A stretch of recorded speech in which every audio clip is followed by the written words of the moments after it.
morning. I am Dr. Arun Balaji, neurosurgeon from KMCH Sodur Hospital. நம்ம இன்னைக்கு என்ன பார்க்க போறோம்னா ரேடிகுலோபதி அப்படின்னா என்னன்னா நம்மளோட ஸ்பைனல் நர்வ்ஸ் அப்படின்னு சொல்ற முதுகு தண்டுவடத்துல இருந்து வரக்கூடிய நரம்புகள், அதுல ஏற்படக்கூடிய அழுத்தம், அதனால வரக்கூடிய விளைவுகளை தான் ரேடிகுலோபதி அப்படின்னு சொல்றோம். அதுக்கு பல காரணங்கள் இருக்கு. நரம்பு அழுத்தம் எப்படி ஏற்பட்டாலும் அதனால வரக்கூடிய சிம்டம்ஸ் என்னென்ன அப்படின்னா, ஃபர்ஸ்ட் டிங்லிங் சென்சேஷன், விறுவிறுப்பு தன்மை, அப்புறம் நம்னஸ், மரமரப்பு, இல்லைன்னா வீக்னஸ், கை கால் தூக்க முடியாம போகுது. இதெல்லாம் ரேடிகுலோபதினால வரலாம்.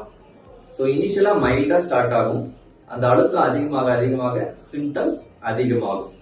ஸோ இது கழுத்துல இருந்து வரக்கூடிய கைக்கு நம்னஸ், டிங்லிங் சென்சேஷன், வீக்னஸ் வரலாம்.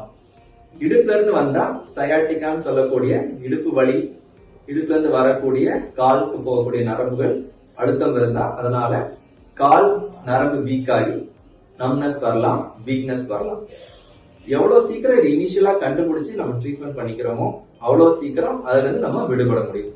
ஸோ உங்களுக்கு கழுத்து வலி, கைக்கு வலி வருது, இல்ல கை மரமரத்து போகுது, இல்ல இடுப்பு வலி, இடுப்புல இருந்து காலுக்கு விறுவிறுப்பு வருது, மரத்து போகுது அப்படின்னா உடனே பக்கத்துல இருக்கிற டாக்டர் நியூரோசர்ஜன் பார்த்துட்டு அதுக்கான டெஸ்ட் பண்ணி எவ்வளவு தூரம் இந்த ரேடிகுலோபதி பிரச்சனை இருக்குன்னு நம்ம ஃபைண்ட் அவுட் பண்ணோம். அதை பொறுத்து ட்ரீட்மெண்ட் பண்ணி எவ்வளவு சீக்கிரம் பண்ணிக்கிறோமோ அவ்வளவு சீக்கிரம் இதனால் ஏற்படக்கூடிய பிரச்சனை பின்விளைவுல இருந்து நம்ம சேவ் பண்ணிக்கலாம். தேங்க்யூ.